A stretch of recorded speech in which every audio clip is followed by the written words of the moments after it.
असावा पहा.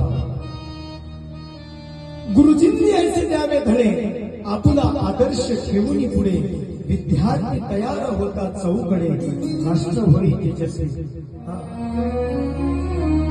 गुरु जर आपल्या शिष्याला ज्ञान देत असेल, गुरु आपल्या शिष्याला जर ज्ञान देत असेल तर गुरूंची वर्तणूक कशी असावी, गुरुजवळ तेवढं ज्ञान असावं.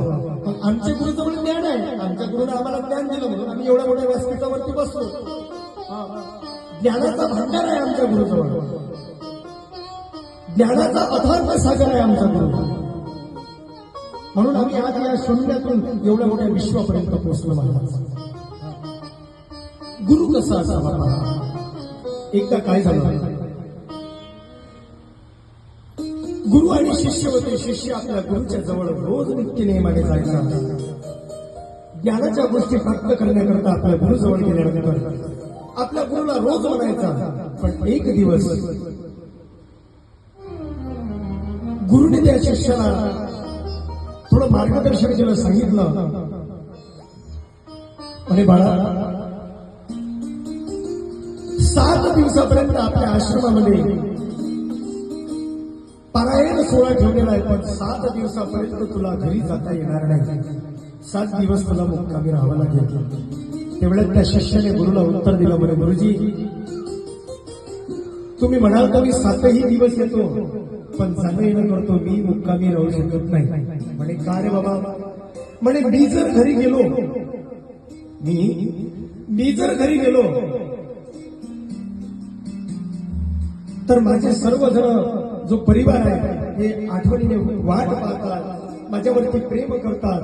आणि तुम्ही 7 दिवस मुक्कामी म्हणता, आणि मी जर एखाद्या दिवशी घरी नाही गेलो तर माझी पत्नी मला मी आल्याशिवाय जेवण करत नाही, माझे आई वडील मी आल्याशिवाय पाणी सुद्धा पित नाही, मी आल्याशिवाय माझे मुलं घरामध्ये सुद्धा जात नाही, दरवाजावरती बसून राहतात. एवढं उदाहरण दिलं.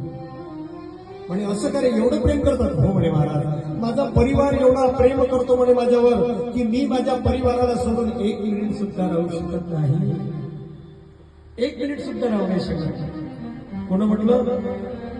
शिष्याने. कोणाला? गुरुला.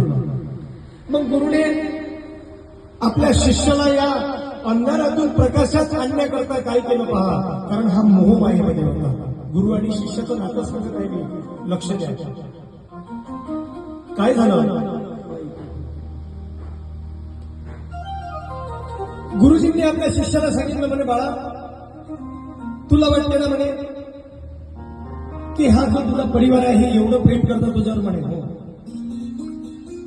कारण गुरुचं कर्तव्यच तेवढं असते की आपल्या शिष्याला अंधारामधून प्रकाशामध्ये आणावं, आपल्या शिष्याला संकटामधून वाचवावं, त्याला चांगला मार्ग दाखवावा, त्याला ज्ञानप्राप्ती करून द्यावी, त्याच्या जीवनामध्ये नवे तर त्याच्या मनुष्यरूपी जीवनामध्ये जन्माला आल्यानंतर त्याच्या जीवनाचा उद्धार व्हावा, ही गुरुची इच्छा असते महाराज.